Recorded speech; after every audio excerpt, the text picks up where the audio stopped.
love somebody else. Can I get an amen up in here? That's right, baby. That's right. Mama, I'm home.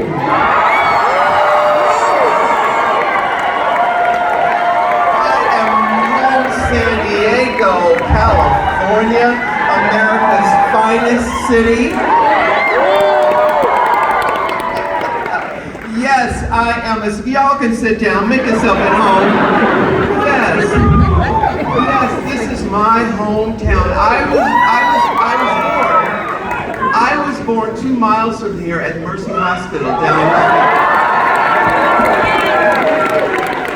Yeah, it's just right down the street, right here on University Avenue. I have so many, when I come here, I have a story attached to every square inch of this city.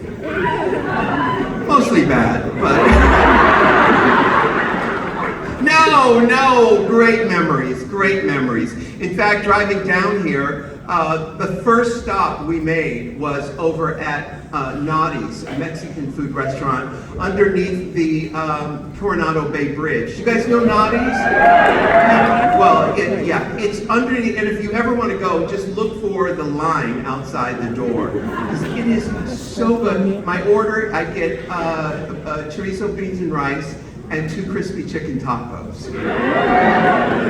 I'm still trying to digest it. But it was worth it. In fact, true story, my father took me there the first time in 1965. Yeah, it's actually been there since 1935. I was 10 then, and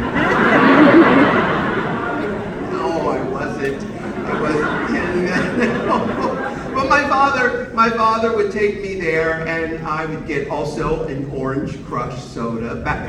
I had one today, it was in a can, but back then it was, in those big, gorgeous, beautiful bottles, So many gorgeous memories of all of that time. And, the main thing that we must, because we were talking earlier, I come into San Diego County and immediately I feel a little bit some kind of a way. Because of all the memories, some good, some bad, a lot of the frustration I had as a kid, all comes back to me. But, we're working through that. The main thing,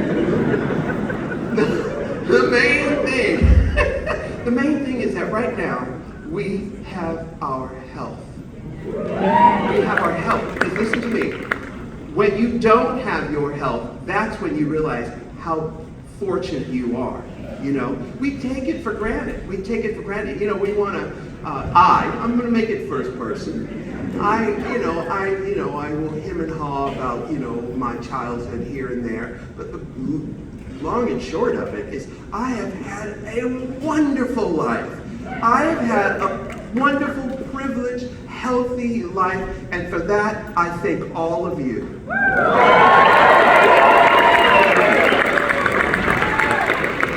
I'm here to remind you of that, because when you have your health, you have wealth. That is what it's all about. That's right, honey. That is right. Oh yes, Miss Paul's preaching up in here. Yes. Now, where is the little Liam? I think Liam is. He's 9. I'm going to watch my mouth because of Liam.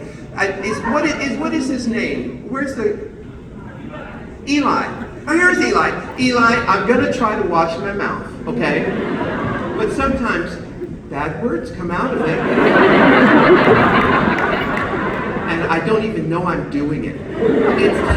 It's like I'm in a trance, okay? So, Eli, just think of Uncle Roo as a zombie, okay? I'm gonna try. Sometimes it just might slip out though, okay? Right. Are there other children up in this house tonight? There's one over here, okay. Oh, and there's one, oh, she's got one inside of her. Well, I'm sure that child is not gonna judge me, is he? Yeah. Do you know who the father is? You do? Okay, good. No judgment. No judgment. We've all been there, right?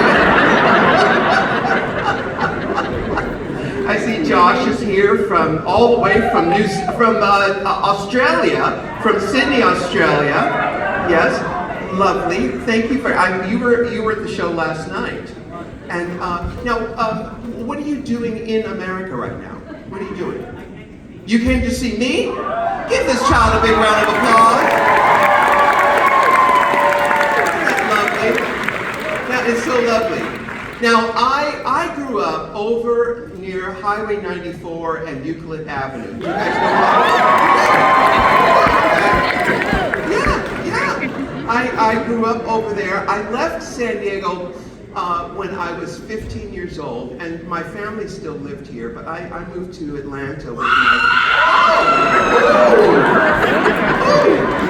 Okay. I moved to Atlanta with my sister, but I would come back here from time to time. I remember I came back here when I was 18. I finally took the GED, passed it, because I'd been to several many high schools, and I flunked the 10th grade. I dropped out in the 11th grade. Now, Eli, don't you follow Uncle Rue's path here. And then I came back here and I took the GED, and I made an attempt to go to San Diego Community College. I made a valiant attempt to go to community college, but it didn't work out for me. Didn't work out for me at all. But listen, it's all in the process. It's all the process, I've done well for myself even without a college education. I did learn some things in school. I had a teacher in Atlanta who taught me. He said, RuPaul, my real name. He said, RuPaul, do not take life too effing seriously. Do not take life too effing seriously. He said, emphasis on the two. There are things I do take seriously. I take sweetness and kindness seriously. I take a big fat ass seriously.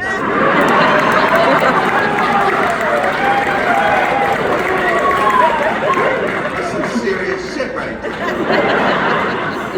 But I learned that in school. I learned don't take it too seriously because it's all fleeting. If you have your health, you have your wealth. You have to remember that. You have to remember that, because I don't know if some of us here tonight have been on our deathbeds and we have lived to tell about it.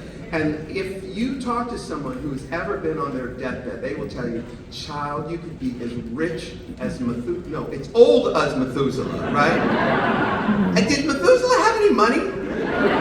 No, he didn't have any money, no. Well, he just was wise, right? He was what? He was what? But wise but broke. Yes. Well, okay, just imagine if Methuselah had a whole bunch of money. You could be all that. But if you do not have your health, you really don't have anything. It's so serious. And I was just looking at the TikTok before I came out here.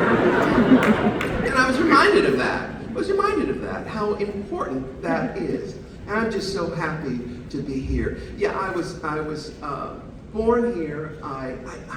True confession, when I was a kid, I just dreamt of leaving here. Back then, it was a sleepy little conservative town, and I had dreams of becoming supermodel of the world, right? I did. Don't hate. I did. I wanted to be the supermodel of the world, So I did whatever I could to, try to get out of and go to New York. I always thought, well, I can't go directly to Hollywood. I'd have to go to New York, make friends with David Bowie and Andy Warhol, and then I would get into movies and be flown first class to Hollywood and star in movies. And by the way, that's exactly what happened. You can plant those seeds, Eli. You can make it happen. We are co-creators. That's what we are. We are co-creators. Don't let anybody tell you ain't, Methuselah. Methuselah, you may not have no money, but you can dream. Well, you know, as a kid, I always knew I was going to be famous because a psychic, my mother saw a psychic, and the psychic said, first of all, you're going to have a boy.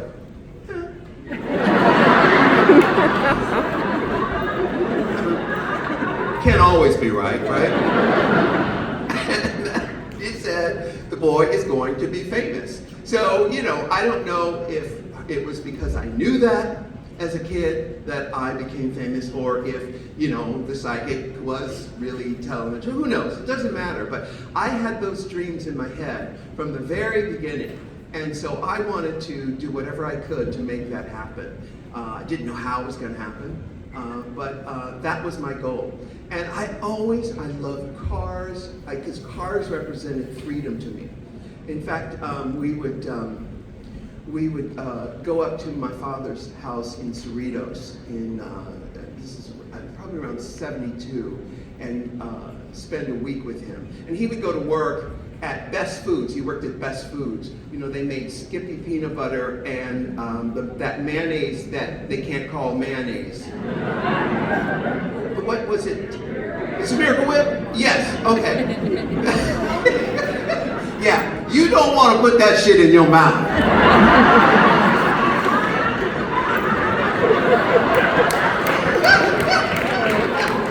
Yes, honey, that shit will take the paint off a car.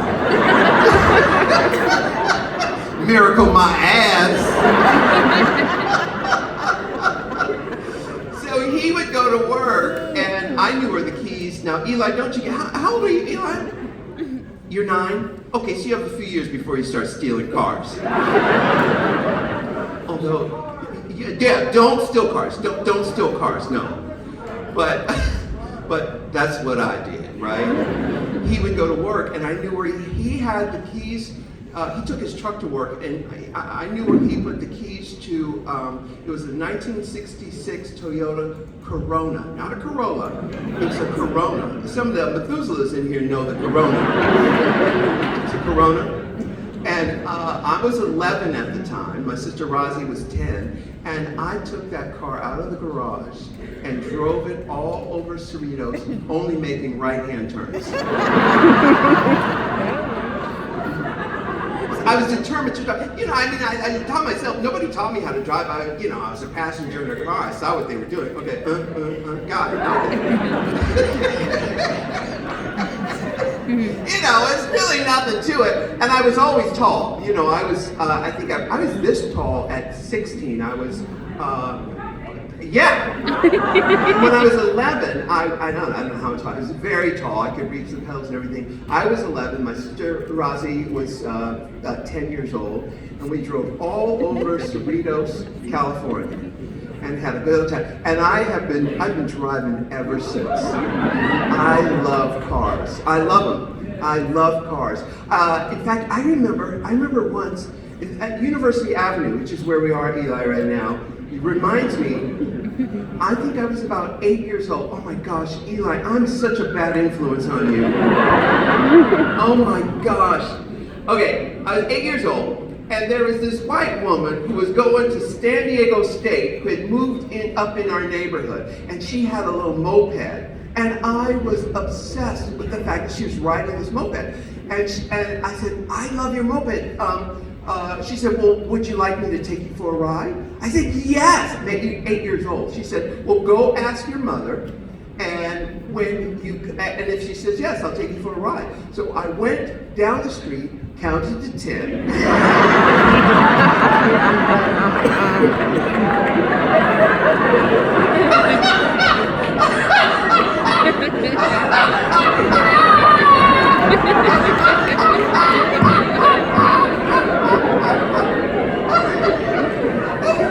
And I went back to her and I said, my mother said yes.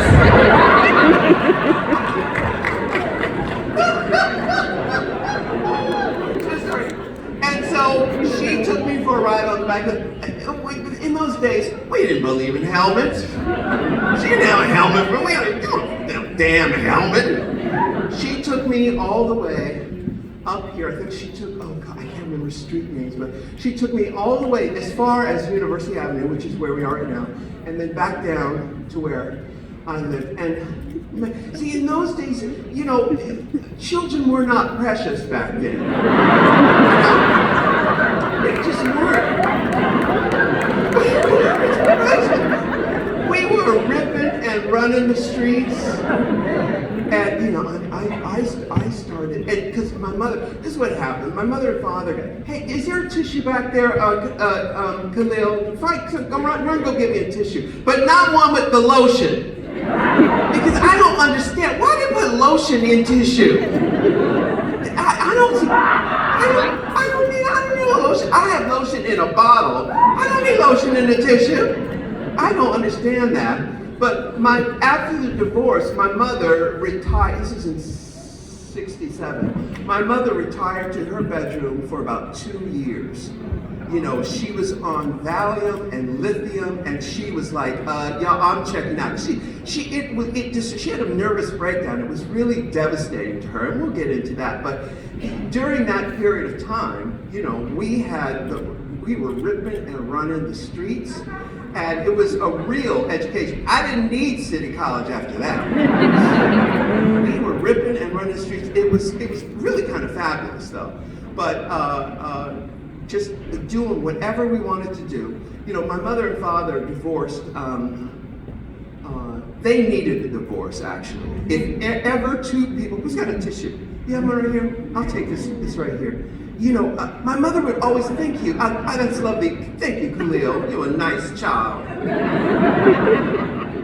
My mother would always have tissue in her robe. And she'd always have it in every pocket in her robe. And I just remember thinking, why she got all that tissue in her pocket? At 64, now I know why. She'd be running, honey. Does anybody else, do you all have tissue in your pocket?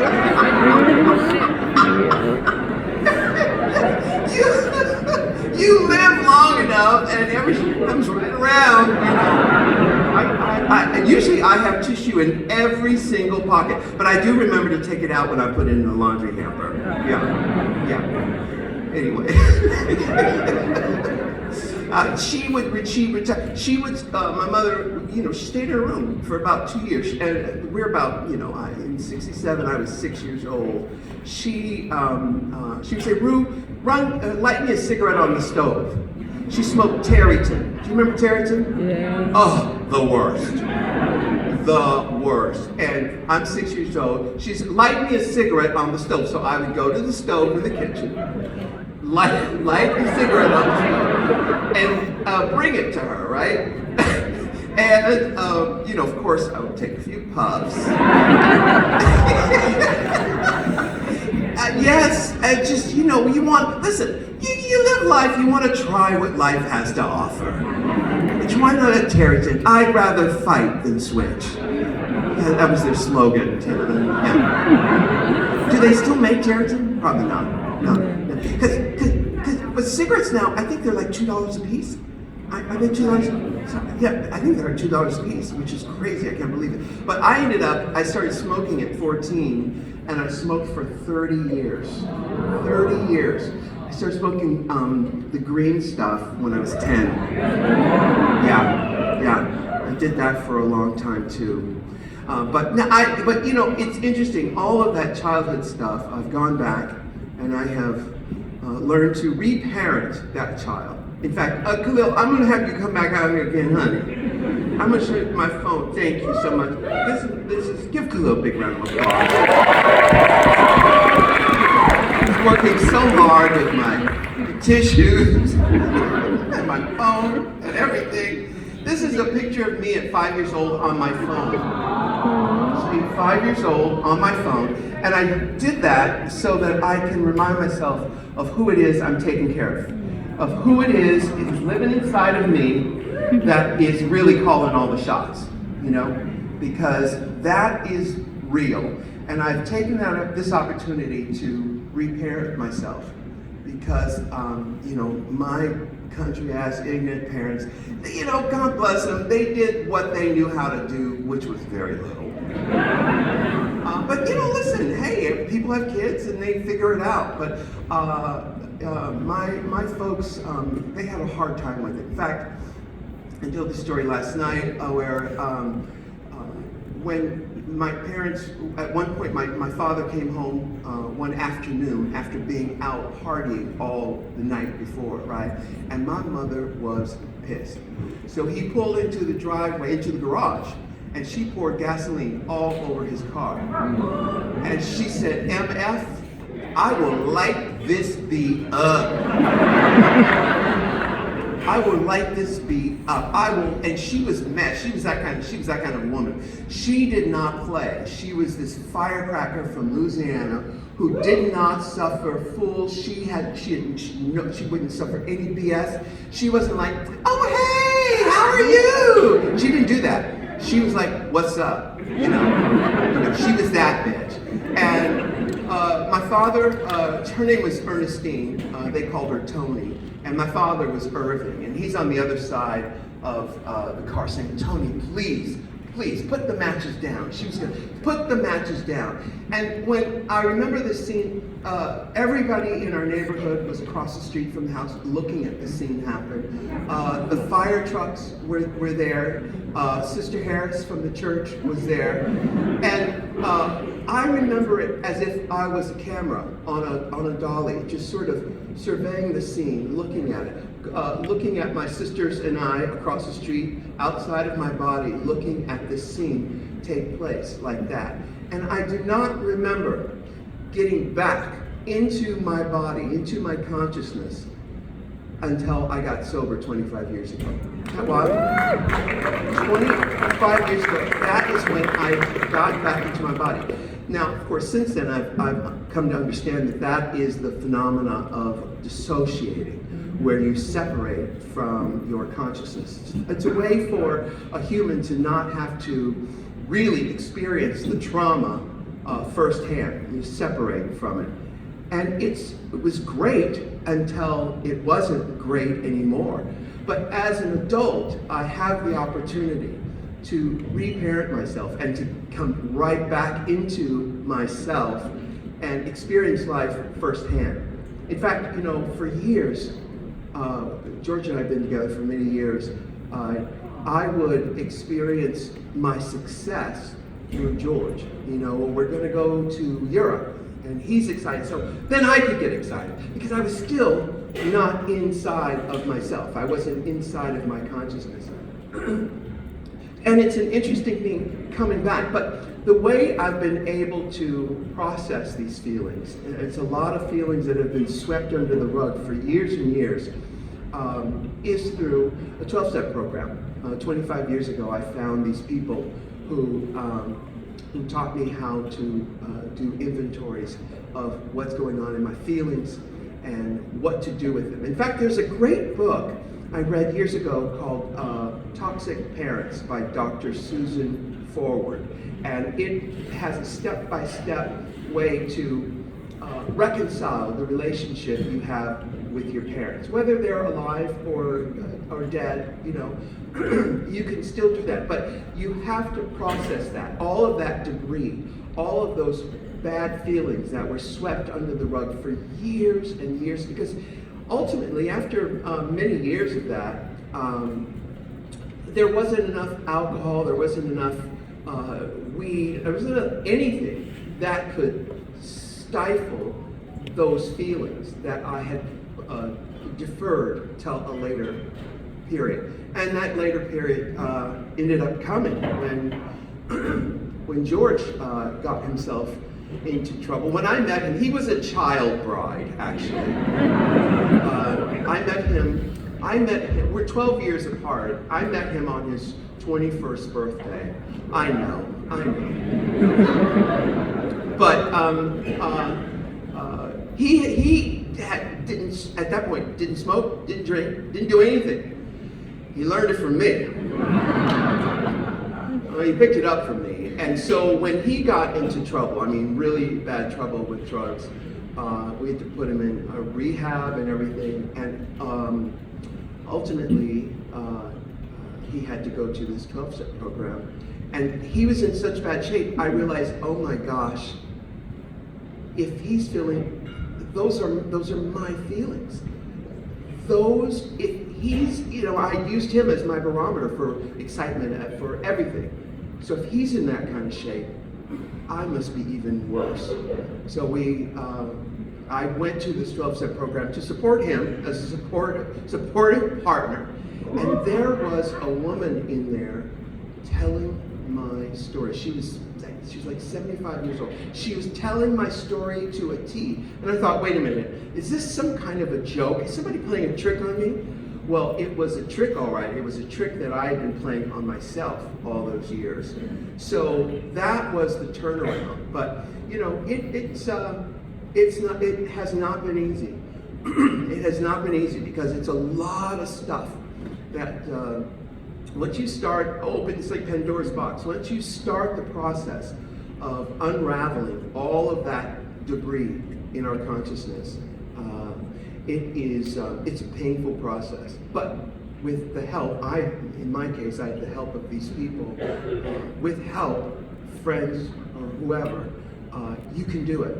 So I challenge each of you to put a picture of yourself on your phone, preferably at 7, because life goes in these increments of 7.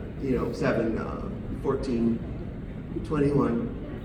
28, and that's what she said. I told you I didn't finish high school.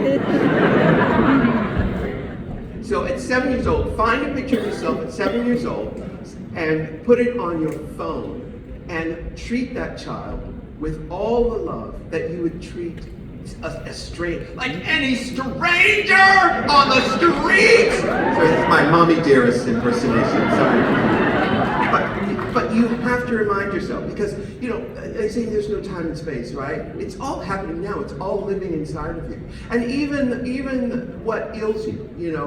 My mother ultimately, she actually ended up dying from. They said it was cancer, but we know she held a grudge. She was holding a grudge. It was a thought that manifested itself into a physical reality. I gotta tell you, when I was in line at Naughties this afternoon at the taco shop, I swear to you, I'm standing in line and thinking about that food, my mouth was watering so much. It was watering so much. That is an example of a thought manifesting into a physical reality. And that's what good health is. It starts from the inside. So all of that debris, even the thoughts that have plagued you for years, now is the time to deal with them. And to reparent yourself and be the parent that unfortunately your parents may not have been able to do. Even if you do have fabulous parents, and I know Eli has a fabulous father there, taking him to see Miss RuPaul. But not all of us do it. And my parents, for as terrible as some of the situations were, I know that a lot of you have stories that are way worse than your mother trying to set your house on fire.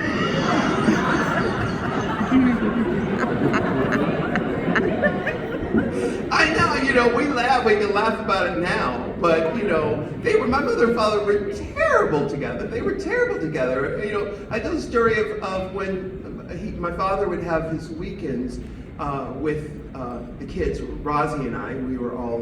I was 10 at the time, and we'd wait on that front porch for him to pick us up on Saturday, and he would never show up. And my sister and I would sit on that front porch, just beautiful children. You saw the phones? Beautiful children. We'd sit there and we'd say, next car's going to be daddy. Next car's going to be daddy. We'd sit there all Saturday saying the exact same thing. Who would do that to these beautiful kids? Well, I know who would do that to these beautiful kids. Someone who is as hurt as we all are. Someone who could not face. I look just like him, by the way. I look just like him. In fact, I saw a psychic 40 years ago, and she said that you and your father shared past lives together. And when you showed up in this life, it was just like, oh, hey, buddy, we're here together again. We are going to rule the school. We're going to do it all. And his reaction was, I can't see you. I can't see you. I can't see you. I said, well, listen, let me give you some of my joy. Let me give you some of my emotion. Let me remind you of who you are. Let me do that for you. Couldn't do it. I spent a lifetime trying to impress this man and trying to get him to love me and try to, play out and reconcile what we shared. I looked exactly like him. He couldn't see it. He couldn't see it. And many years of therapy, many years of understanding what kind of person would do that. And today, I know that he was in pain. And I've had to have this conversation with this little boy on the porch because I had created a victim identity around this child on the porch.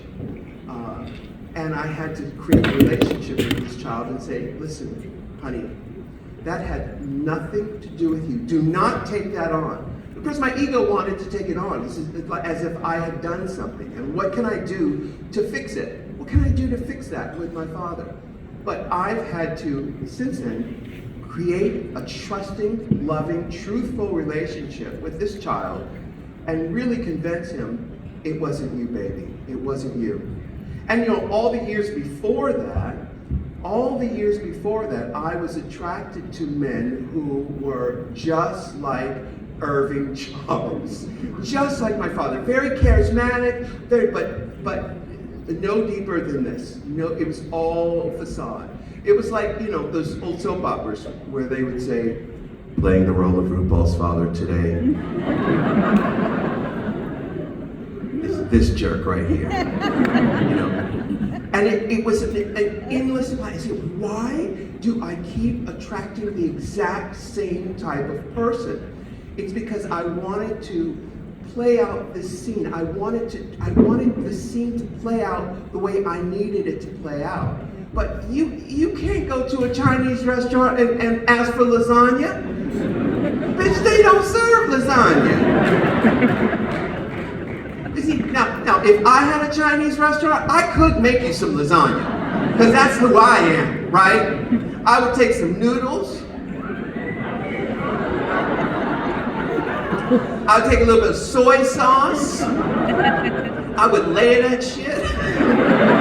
I would make you some lasagna. But, my father, he couldn't do that. He did not have that. I have that. That's why it hurt me so bad. Because I had imbued him with my sensibility, because I know that if I would do that to someone, leave someone on a porch or ignore them, I'd be doing it on purpose. So of course I would think that it was a personal thing, but it wasn't him. He was a ghost. He was not there. Poor thing, God bless him, he just didn't have that. And you know what? He was a great teacher for me of what not to do in life. Don't do that. Be here. But to be here, you also have to take on the pain. The great philosopher Alan Watts talks about, if you have the ability to be present in this moment right now, the first thing you would recognize is how much pain you're in. And that's real. We all walk around with this pain. We all put it on layaway. Remember layaway? I used to put a lot of shit on layaway. We put our lives, our feelings, all of that stuff, we put it away and we'll deal with it later until it manifests in a health issue. And it's like me at the taco shop where I'm thinking about them Ticatitos.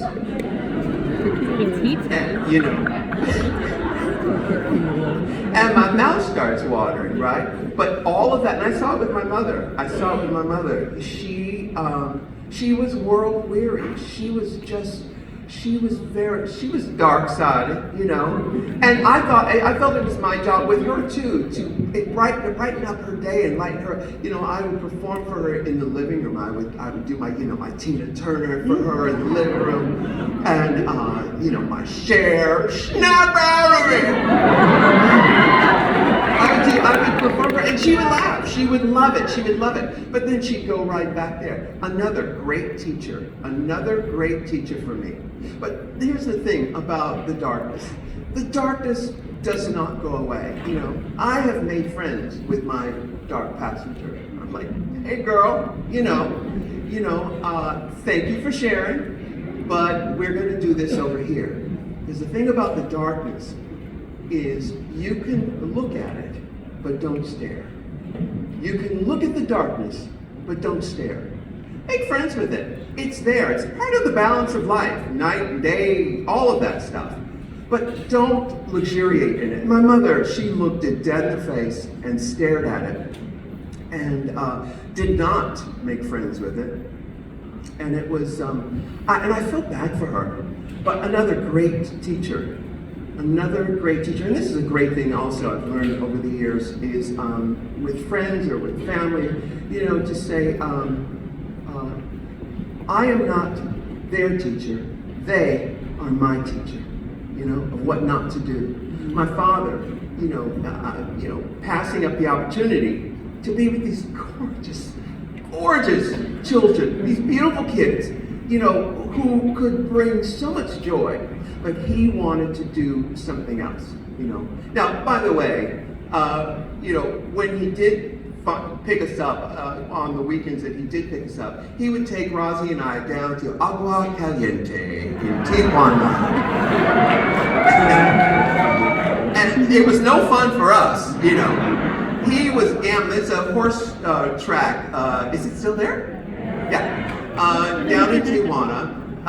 And Rosie and I would just walk around the racetrack picking up old tickets that were no good anymore, you know. I mean, so it wasn't like a laugh riot when we went with them anyway. But, you know, you have these opportunities. You have these beautiful children for such a short amount of time. Really, literally, a short amount of time. And, you know, when I look back and I think, he just missed out. He was just downright ignorant, you know, just ignorant. And that's his loss. Again, he is my teacher. I am not his teacher. And it's interesting the things you learn over the years and how to navigate life. And that's what this book is about. It's the stories I tell in navigating this life, which there wasn't a blueprint for becoming the supermodel of the world. I had to create it myself. And I had my angels to guide me, you know.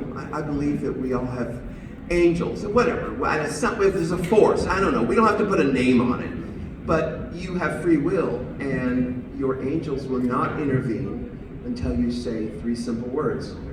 Please help me. Please help me. And your angels will swoop in there, and they will help you. You have to ask, because you have a free will. I was just telling a story about how I equate it to those 70s TV shows where the cops would try to arrest the street walking ladies. They're career girls, Eli. You know, they're people who may need some money, and sometimes they're donations. Yeah. But sometimes the police don't like them taking their donations. And so the only way the police can stop them, Eli, is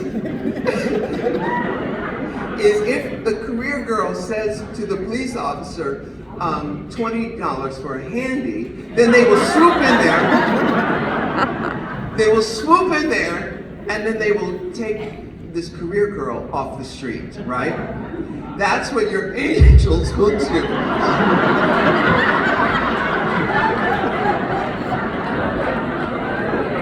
It's just like your angels. It's just like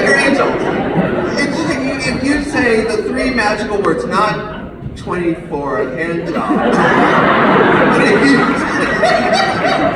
But if you say, please help me, your angels will swoop in there, and they will help you immediately.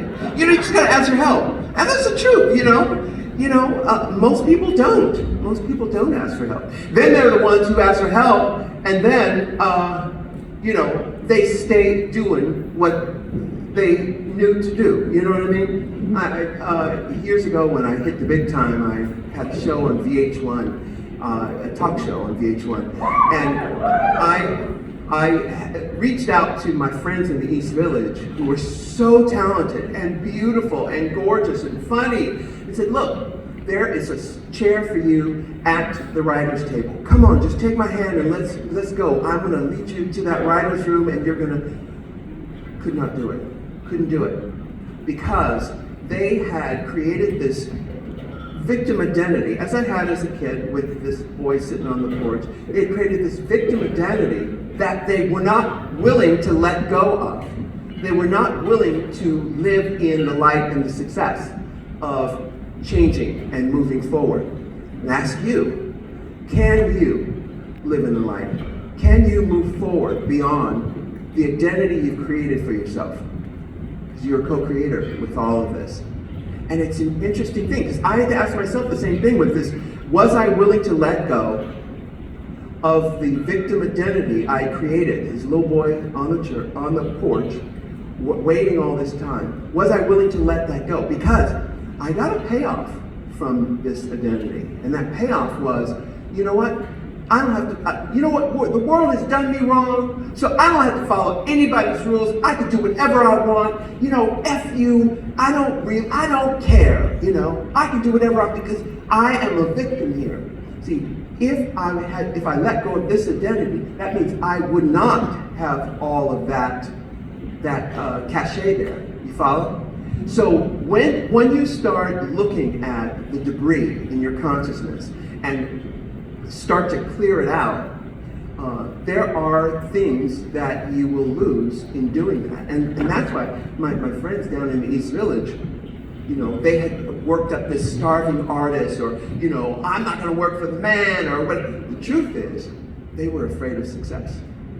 They were afraid of changing. They were afraid of deconstructing this victim identity. So again, are you willing to live in the light? Are you willing to live at your highest, most brilliant wingspan? Most people would rather live in the muck. They really would. So I challenge all of you, because this is your gift to the world. I'm not going to talk about politics or anything, but I'm not going to say it, but we are it's some But our secret weapon is our joy, our dancing, our love, our happiness, and clearing out the secret weapon. Our secret weapon is our joy, our dancing, our love, all it, because they don't have that. The other side doesn't have that. We have that. But we have to clear out the debris in our consciousness. And it takes a lot of work to do that. My favorite thing on this planet to do is to laugh. My favorite thing. My favorite thing to do is to laugh. I love music. I love the colors. I love motion and movement and smiles and sweetness. I love those things, and that's where I gravitate toward. That's what I love. And it's not easy. It's not easy to keep that going. You have to be very creative these days. I was just the other night. It used to be there was discos and dancing everywhere years ago. Where are all the discos? What happened? What happened to all that? I was in Phoenix the other day, and I was in the hotel in the breakfast area. I got a cup of coffee, and that early in the morning, they had these TVs on, and the TVs had the sports thing going, saying, why do the men get to have decide what's on the TV? Why isn't the Golden Girls on there?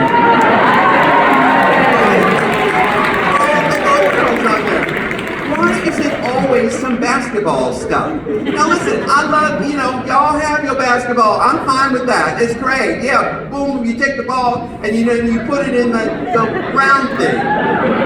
Do it. I love it. But we gotta have a balance here. Put some drag race on there.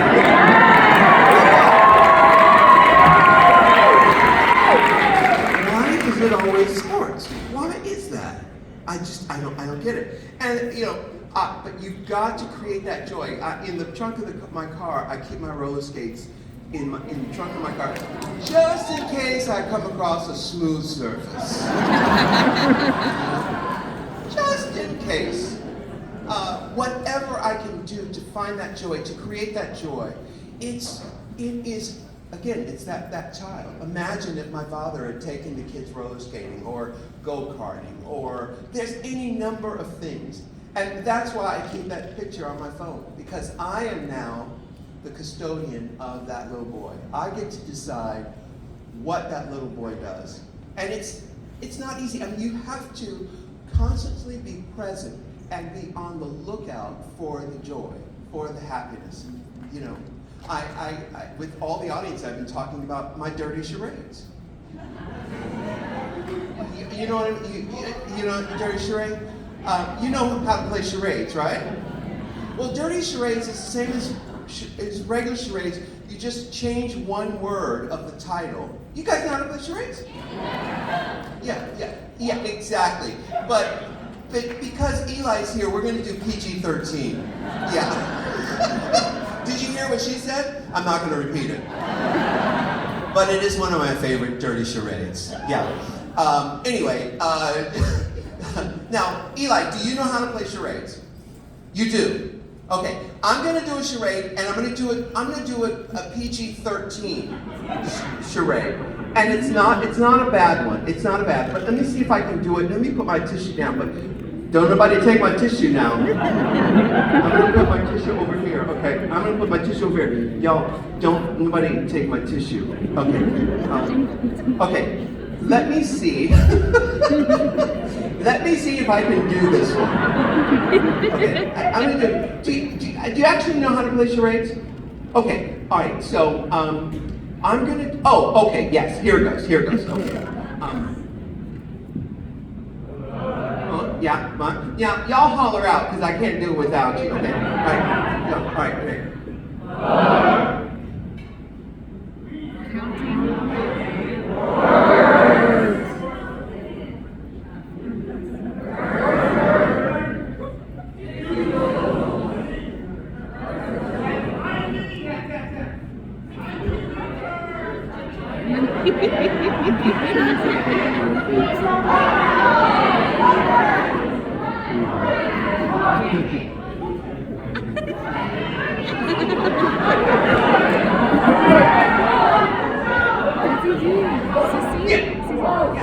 Four, ton, yeah.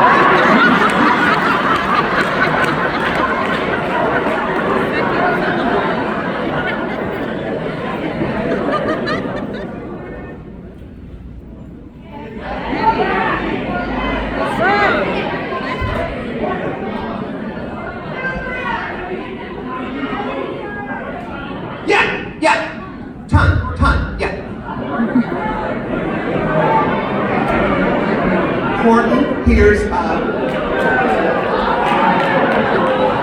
whore. Yeah. Yeah, great book. Have you read that? Do you like Dr. Seuss? Yeah, you do like Dr. Seuss. Well, that's the dirty charade version of it.